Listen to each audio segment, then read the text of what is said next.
brought the car back to the shop. We were able to get everything that we needed to make it a whole car.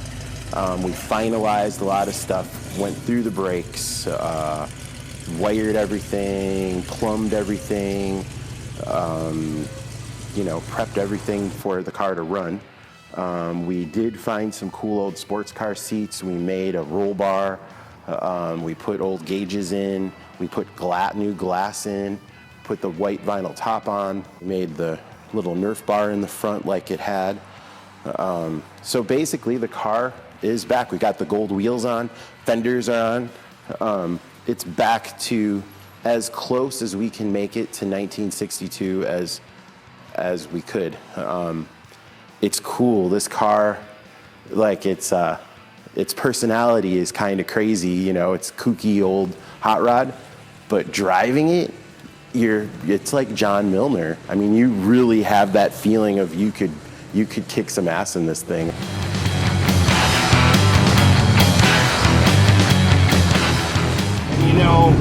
Flatheads and banjo rears and top loaders are all really good, but nothing is like a 4-speed like this whole early 60s.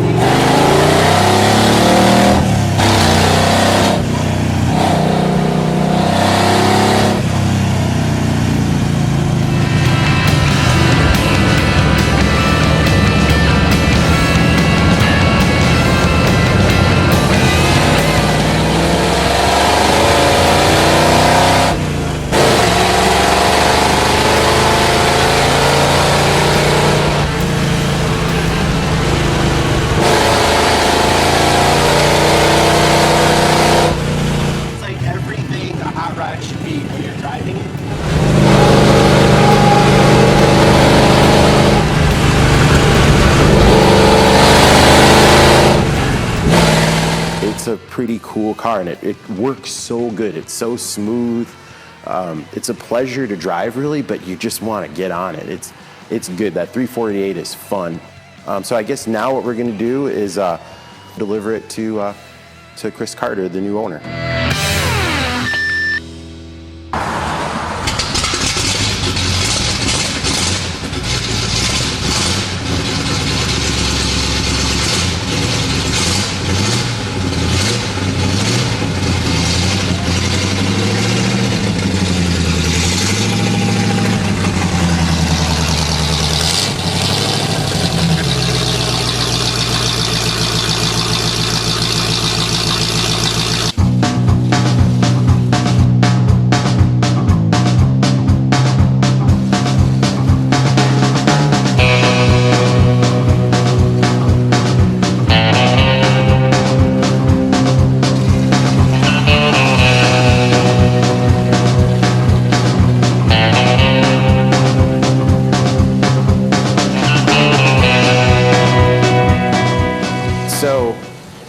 It's been 6 months since the last time we saw this Roadster.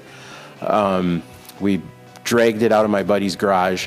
We took it straight to the car show in Milwaukee, and it was really crazy because it still had all the dirt in it, and we kind of pieced it together just for the show, but the heads, the intake, the grill shell, everything on the engine was just sitting there. So I got it back, kind of cleaned it out, took the motor was all apart. It had like mice nests and 50 years of junk in the motor. So I vacuumed it out, blew it out, cleaned it, oiled everything, and I knew it turned over, but I oiled it and turned it, oiled it, turned it, and every few days I'd turn it a little more till I had it going around. The heads were off, intake was off, then I just let it turn over. I hooked up the battery and it was like, whoa, it turns over. so it was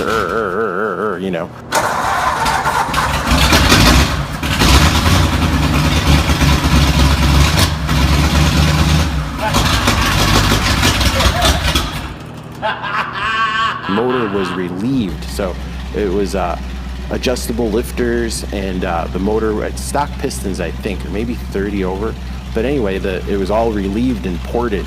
It was always a hot rod motor, it wasn't just some flathead they found out of a running car. They built it with a hot rod. I started blowing it out, and it had all this dust and stuff. I mean, it for like 5 minutes, this kid Elliot just blew clouds of dust out of the motor.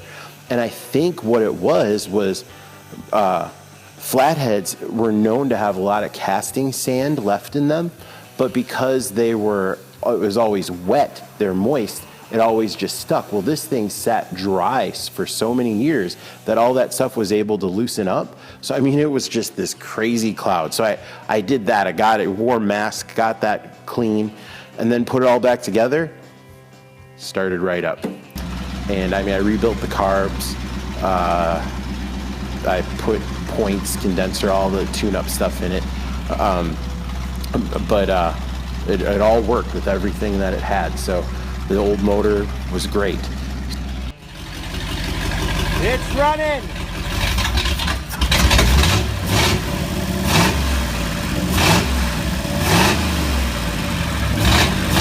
I mean, literally every nut and bolt from the motor was in the boxes that were inside the car when we got it. So I was able to figure out what they had going on, and I put it all back together pretty much exactly how it was with the nuts and bolts and all the parts. I mean, the only thing I did was change hoses and rubber and stuff like that.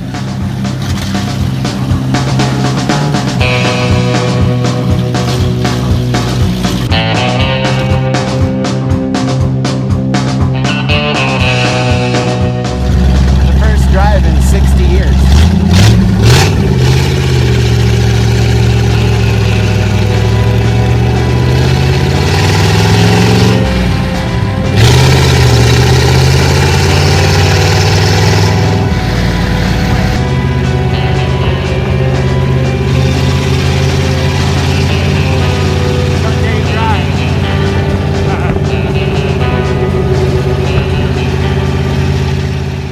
Put it all back together and it's a car again, you know. So I was able to get it to the Lone Star Roundup, and that was in, you know, that was like a month and a half after I got it. So it was like 6 weeks, and I had the thing running. Been driving it around all summer, and now I entered it in the Hotrod hill climb in Colorado. So now what we're gonna do is, I don't know, make it a race car for a weekend. You know, I mean, it's really rickety. It kind of just, I mean, it works really good. It's actually comfortable relatively for what it is, but it just kind of waddles down the road, you know. So we're gonna change the tires. I got new tires for the panel, so I need to steal those and put them on here because these are all bald. Have different jets for the carbs. Clive from Stromberg sent me some jets for the higher elevation. It's just a bunch of tightening up stuff and making it ready to drive up the mountain. I'm really excited to go to a new show, meet some people I've never met. There's some guys that, some of those Salt Lake City guys are gonna be there, and I can't wait to meet them. All the California guys will be there, a bunch of guys from Texas, from all over the country. So it'll be really, really fun to see all these cars and hang out with everybody. So I'm looking forward to it. The main thing I need to remember about the Hotrod hill climb is gas. You need to have gas.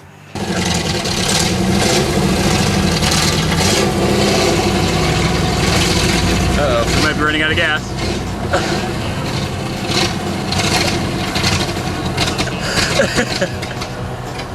Hey Bob, what just happened?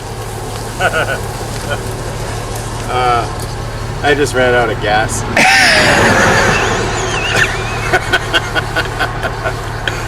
And that guy, I think, is going to call the police. We didn't see he was running down his driveway. I guess we got to go back to the shop and get some gas. So here we are, the beautiful countryside around the shop. It's a nice late summer night. And ran out of gas. Usually, you know, in your late summers, Midwest, guys like to drive their cars down country roads. Me, I like to just sit here because I ran out of gas. That's what I do all the time. That's the lesson of the day. You need gas to drive a hot rod.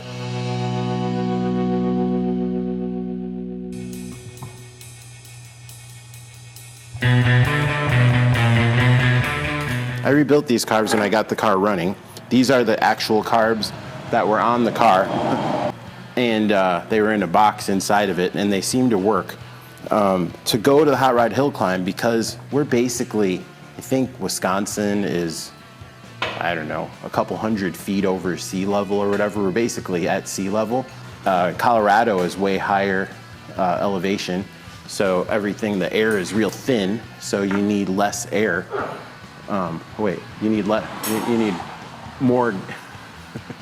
Yeah, you need less thinner gas. Yeah, the air is thinner up there, so everything it would run too rich if we just had it set up the way it's set up to run here. So we were going to put smaller jets in, which will be less gas, and with the lean air up there, it should all work out to be kind of the same. So Stromberg's came, most of them have number 45 jets. I called Clive at Stromberg, and he told me that a lot of the guys in Colorado are running anywhere from number 41 to 43. So that's what he sent me, all of those. So I'm going to put the 42s in because I feel like it's in the middle of 41 and 43. I'm feeling the 42s.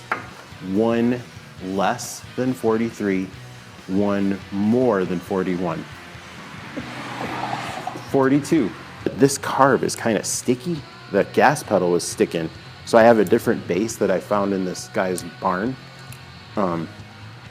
So I didn't know why I left. I was like, hey, I might need that someday.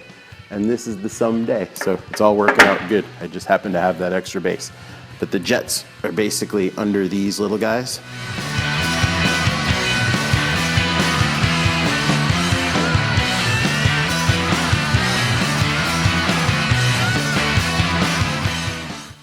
Big problem with Stromberg's is the jets are kind of a challenge to get out sometimes. These carbs are 80 years old. So I always steal my dad's little, he's got an actual socket for Stromberg jets. It works so much better than those goofy little jet wrenches. So it makes it like butter. All right, so this was what number is that? A 45. So these are stock Stromberg jets in here right now. So we're gonna go with the 42s. So these are they look the same, it's just a little bit smaller of a hole, so less gas will get through. So I'm gonna put the smaller jets in, and then Clive actually recommended a different power valve. So a number 6-7 power valve, so I'm gonna put that in as well.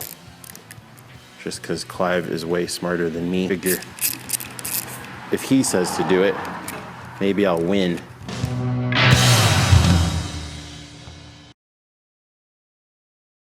The tires and wheels on that car are bald and they wobble and they're crazy. So I had just bought new tires for the panel, and I'm going to use those for the hill climb because they're just nicer. I feel a little guilty robbing them from the panel, but it should only be temporary unless the car just looks so great with them that I can't ever take them off. And then I'll have to save up and buy some more tires for the panel.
So we got the car all ready and loaded up. We've been driving for a couple hours and we're now passing through Dubuque, Iowa. We're gonna stop at this guy, Noel, and he has a really, really awesome Survivor. It's a 32 Ford 5-window. It's mostly original stuff, I believe. I saw the car once a while back, but it's got like plexiglass and all sorts of awesome everything. I've never met this guy.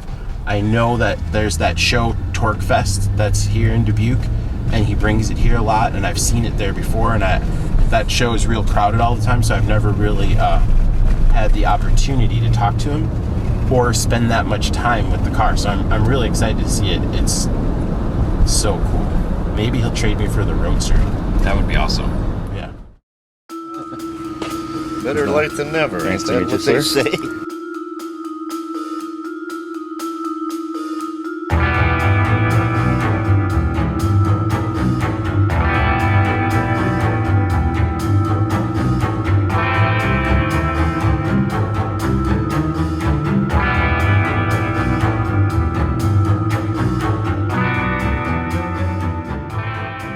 I think I joined somewhere around 53. And right now I consider myself the last active member of the Slowpokes because the club dissolved. I ended up with all the stuff up at my garage I had. And I still swing the plaques and that.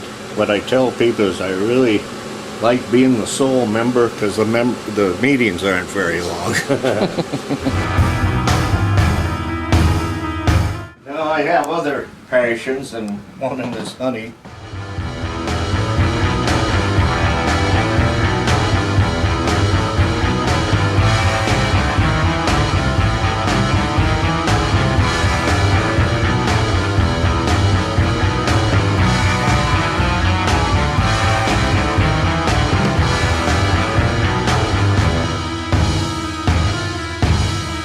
That's the early days.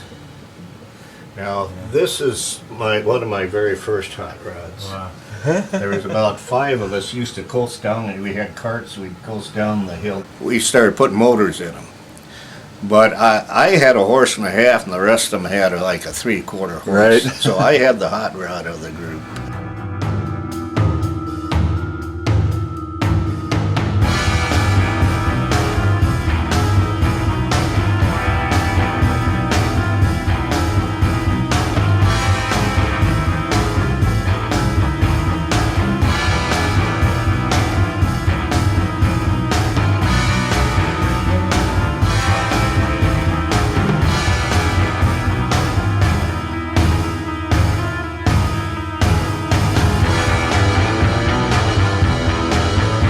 Now, with the exception of the hood, what you're looking at is what it looked like in 1958. I really haven't done anything with the car since then.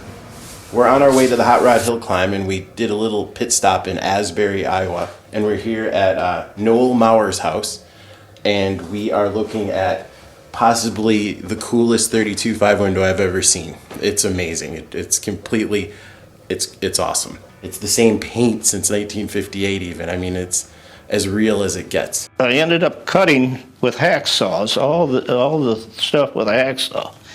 We cut in here, and when we got back here, we couldn't go. I cut in from both sides, and then the friend cut on the inside, and I was on the outside with a blade. And we made those cuts across there by hand. I suppose they had precipitating saws at that time, but we didn't have one. Yeah. So I chopped it first and cut it to 5 inches, and then I thought, boy, the fenders were so ratty, I thought I don't want to mess with them. So I had decided if I wasn't going to do that, I was going to channel it. So I channeled it 7 inches. And I was kind of going for that look, you know. I actually building more of a showpiece than I was a driving car, because it's a little impractical to drive, although you can.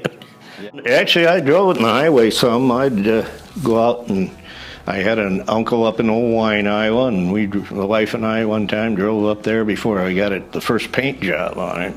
And at the time, I was working at the Buick dealership in the body shop, so I got one paint job on it, and then this big car show was coming up in Des Moines, and a friend of mine who was going to school down there suggested that I finish it off And and he suggested that I have the Slowpokes Hot Rod Club help me to get it done because we didn't have a lot of time. So they did this and helped build the headers and get the car repainted and all that. The Slowpokes, they were other local hot rodders, young guys. Was there a lot of hot rods around here, or was it Actually, until we got into the drag racing aspect of it, when Cordova started racing, then a lot of guys were building cars to race, but they weren't so much street cars back. But back in them days, it was more the customizing things, But as far as actual hot rods, there weren't a ton of them around. Did you made the radius rods? I made the split wishbones. Back in them days, you couldn't go to the catalog, so anything you wanted, you built. The motor is bored out 3/16, and it's got the 4-inch Mercury crank in it. But I finished the relief and I ported it, and it's 286 inches. It went from 239 to 286. And it's got a big oil pump and a Esky 400 Junior cam and the carbs and the heads. Yeah. And it's probably as perky as a flathead can get, That was $33 worth of plexiglass in its day. Yeah. That was a big investment. Yeah. What's this stainless from? Some sort of rear window or something? That was off of some front windows. I can't actually tell you, but that was the trim. I had to take 4 pieces to get it. But that was the trim off of a front windshield. Yeah, it's got a great shape. When you need something, you went out to the junkyard and kept looking around till you found something that was close and then modified it. Ford drive shaft, the Howell Ford drive shaft we started out with, and then conduit tubing.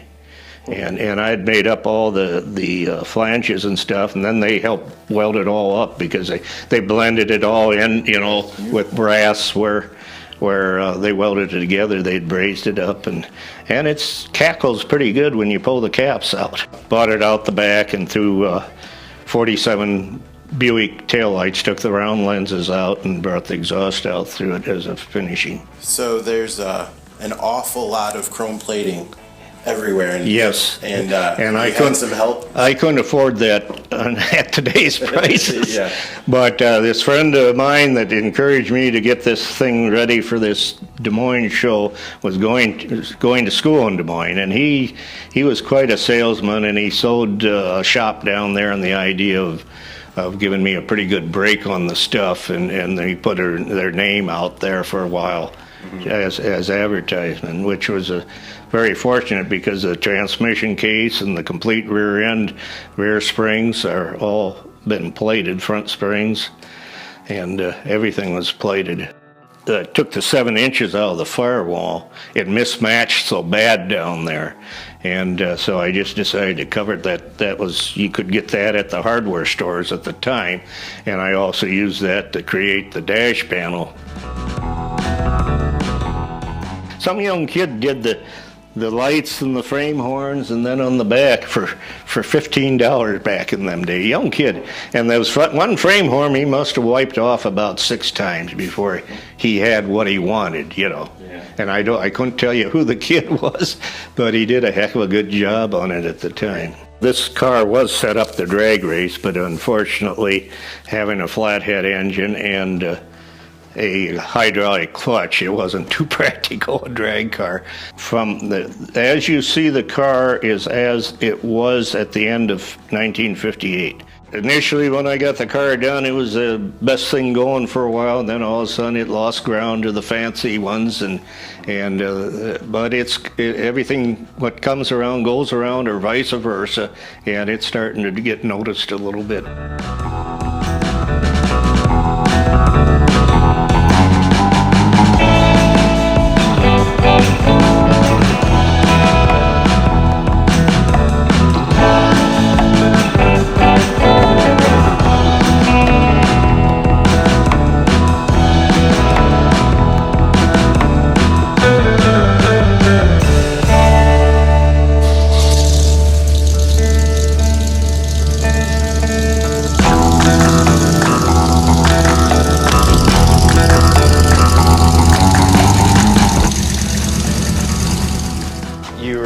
started helping a buddy build back. Well, I built it because he wasn't really a builder. And initially we had put a flathead engine in it and hydraulic brakes, and it was all stock. And then he wanted it chopped, so we chopped it.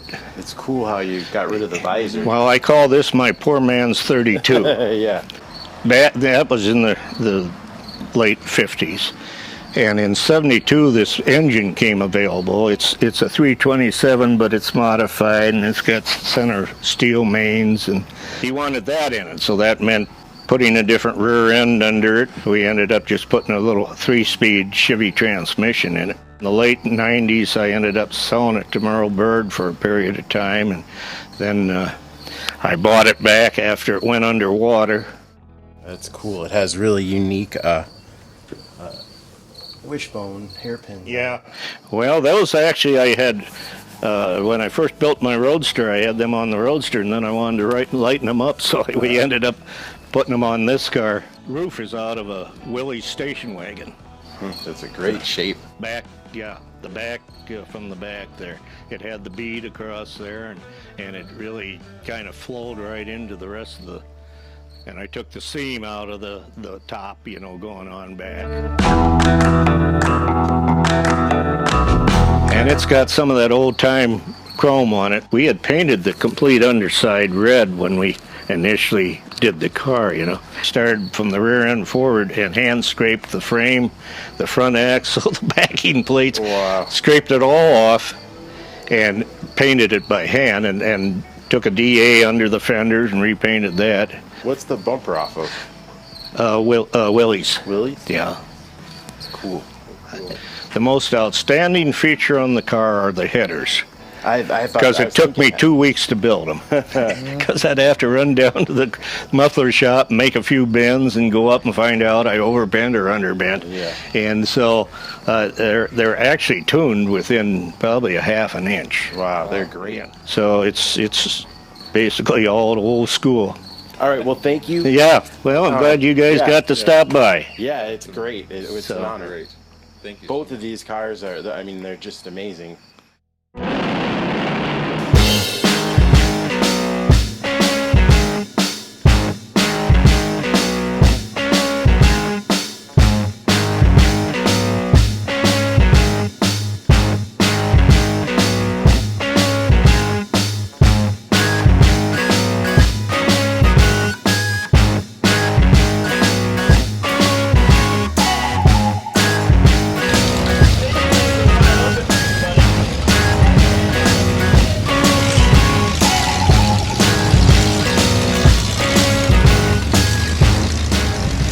Yesterday we got here to Central City, Colorado for the Hot Rod Hill Climb.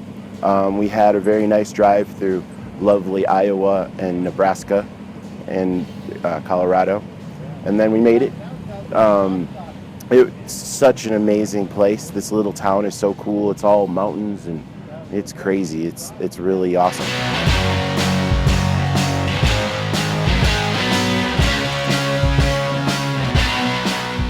So it's basically, you race up this hill and then you come back down and you end up in here.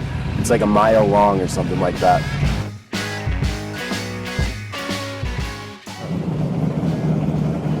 Should film that. And this car is awesome.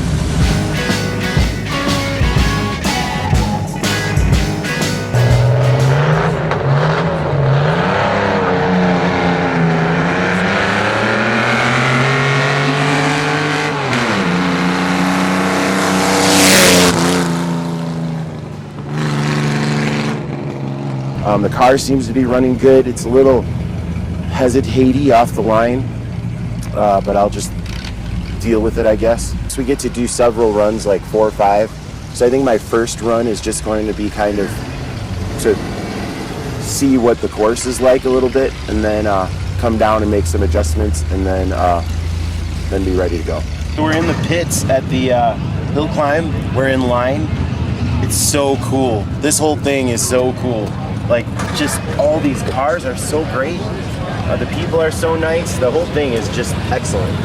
We did a practice lap. Everybody went just so they could know what the course is. So yeah, it was good. It's not too crazy. It's kind of bumpy, so I don't know how fast it'll be. But so I was just realizing that I've never really been in an official race. I've raced a lot of people, and I've gone real fast. But this is the first time like on an official course. My Roadster, I've never taken out a drag strip because it's weird. I'll drive it like a maniac on the street, but I feel like I don't want to crash it on a drag strip. So I always chicken out. Could it be that there's too many rules for you? There's just way too much structure? Could be too much structure. Yeah. Like, you have to have gas to race and stuff. You have to follow rules and all that stuff. And they tell you what to do. Yeah, you're not one that's like that. No, I like to do my own thing, you know. Yeah. That's why I might not even race this hill. I might find another hill and race up that one. What are they going to do about that? I'm going to make my own hill climb. Yeah. And I'm going to be the first one to the top of that hill, I promise. Little Bobby Bleed's little hill climb. Yeah. Wouldn't it be funny to have a race and it's all guys named Bobs? It's the race of the Bobs. And we could have like a race of the Johns. Like The next day. it could take off. It's a big deal. I think it's brilliant. Race of the Bobs. Hey, when's the race of the Sams? You have enough gas to do one run for your little Bobby I Bleed hill have this climb. little tiny gas tank in this car, and I think I'll get a couple runs in before I have to run out. But we'll see. Hopefully I run out down here and not up there, because then I'm going to get made fun of. Hopefully you run out at the top, Yeah. right? Yeah, well, then we could coast I down. could coast down. Probably just coast down anyways to save gas. That's what I do. Number 62 car, we've got Kevin Tudor from You ready? I'm ready. This is awesome. Kevin from? I'm kind of nervous. Look. the other side of the mountain. Kevin's got Super Jupiter. I'm kind of nervous, though. On 32 rails.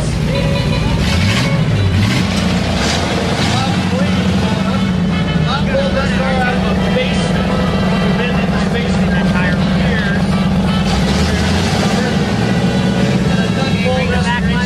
Back my way a little line. Got it running. Same motor that's been in it. Got it here from Milwaukee.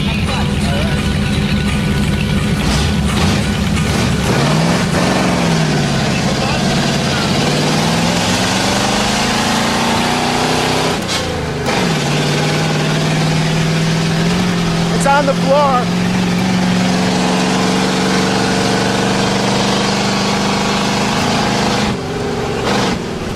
Yeah. Fucking did it.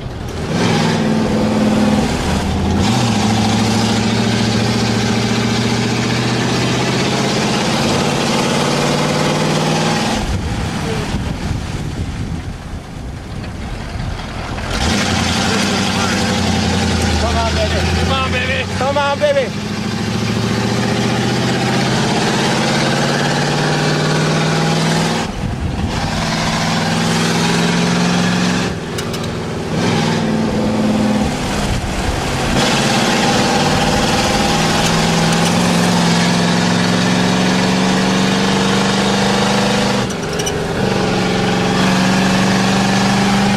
This is pretty cool.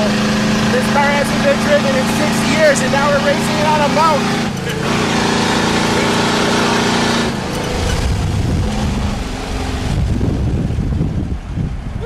Well, that was way fun. That was awesome. That was way more fun than I expected it to be. That was awesome. I love Hotrod. I was pretty much on it the whole time, except for when I didn't know if I would be able to turn. Yeah, that corner was a little sketchy. Adrenaline's slowly going down. Yeah, that was fucking awesome. It was way more fun than I thought it was going to be. Yeah. It's cool because there's no one there, so you can do, you know what I mean? You can get on it and they don't yell at you. And they will yell at you. Like usually when I get on my hot rod, someone gets mad. Someone yells at you. Yeah. And we didn't run out of gas. Well, running out of gas is a strong possibility today. Yeah.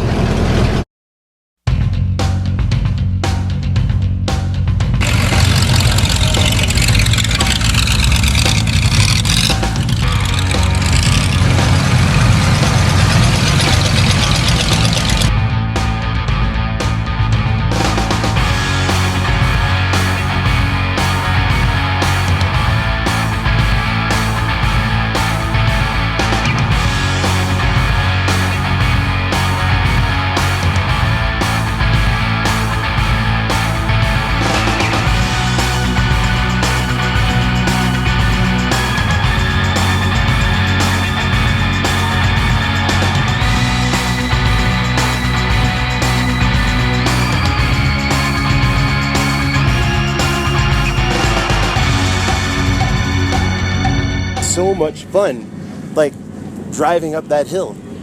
It is. I can't even believe it. I didn't think it would be. I was almost bummed out about it. I was like, Really? it's not going to be fun. All these guys drive slow. Second time. Yeah. Was the first time. Yeah. You know.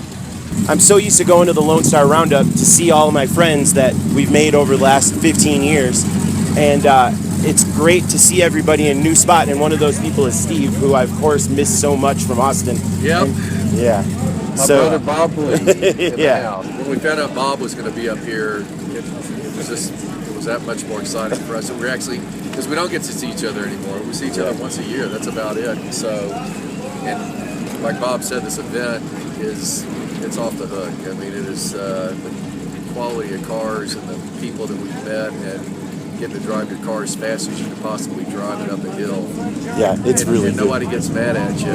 It's great. Yeah, I'm having a blast. And the best part about it is the Waco Kid is here. And the Waco Kid's been kind of hiding for a little bit. It's been sleeping in the garage. Yeah. You know, when I first got the car, I don't know, 10 plus years ago, I had it out, took it everywhere, and then it got kind of shoved in the back of the garage, and I hadn't really done much with it other than pull it out every once in a while to get another car out of the garage. And when this event came along and I looked to see what type of event it was and the kind of cars that were here, it was a great excuse to tear into this thing 2 weeks ago and get it running again, get it starting and stopping, and I got it up here, and Bob brought the basement roadster up here, and these things they're like twins, different mothers. You know? It's really awesome to see them together. When I found the first time I saw this thing, I immediately thought of the Waco Kid. I think you may have called me or something. I don't know. Yeah. It's pretty cool to see them together. And what's awesome is they're working so good. Like I thought that, like, oh man, all these other guys with these new motors are going to be just like smoking us, and everyone's like kind of babying it a little, and it's fun to just like they're like waking up. It's like waking up hot rods from 60 years ago. It's awesome. Yeah, I'm not afraid to hammer this thing going up the hill. So it's it came on the back of the transport, and it's going home on the transport. So I'm going to abuse it while we're up here. And it's Tom Warren is looking down on me right now, loving what we're doing with this car. So See, we're on here, the Waco Kid.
That was awesome, man. all right. Good job.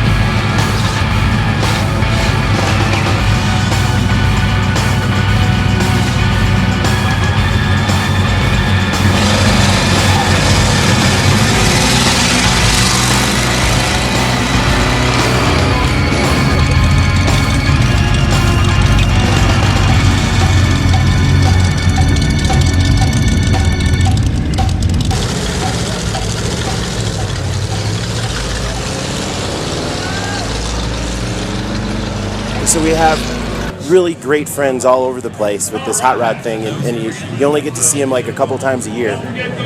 So one of the great things about this trip is I got to spend a lot of time with Lucky. So we went on the reliability run yesterday. We've been ripping around town, causing trouble. It's been awesome. Actually got to spend some time in his car. Usually I'm like, just see it, or I'm following him somewhere. You get a sense of you're breaking the law and you're not, to be able to drive crazy on streets that you know you're not supposed to do. It's fun. And honestly, Lucky is a big reason I wanted to come, because he's been coming for the last couple of years, and it's I don't know, you just want to make sure that it's worth the drive or whatever, and man, it's so awesome here. It's really good. All the cars are good, the people are great. Kind of get that feeling like you can't imagine missing it now. Exactly. So, well, anyway, it's been great hanging out in Colorado with friends, driving hot rods up hills. That's what it's all about. We're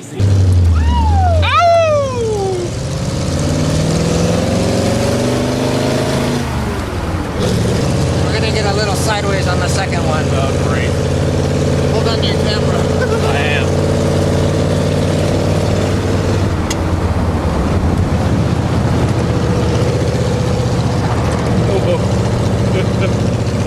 This one? Yeah.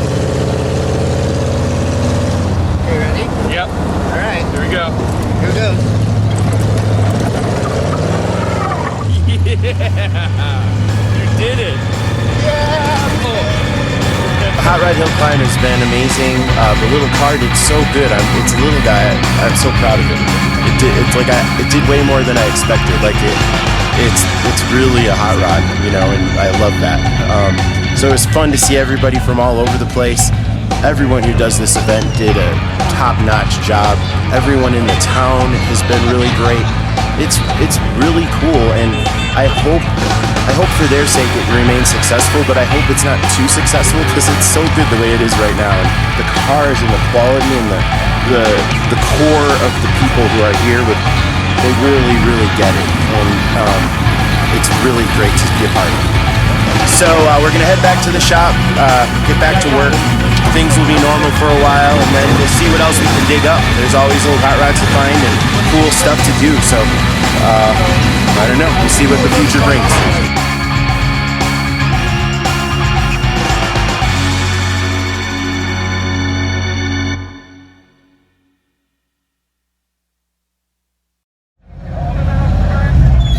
I don't understand why you throw mud all over your windshield. What a doucher. I see you're hiding from Laura. Does your washers work? Yeah, it works.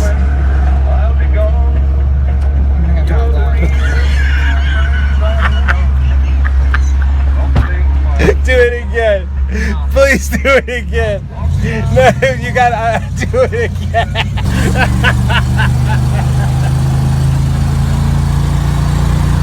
Oh, that was really good. Can you do it one more time? Yeah, but we'll trade places. No, just try it. I just want to see it.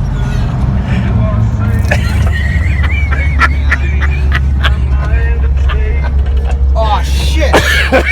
That's that purple shit. That stains his shirt. He owes me $25.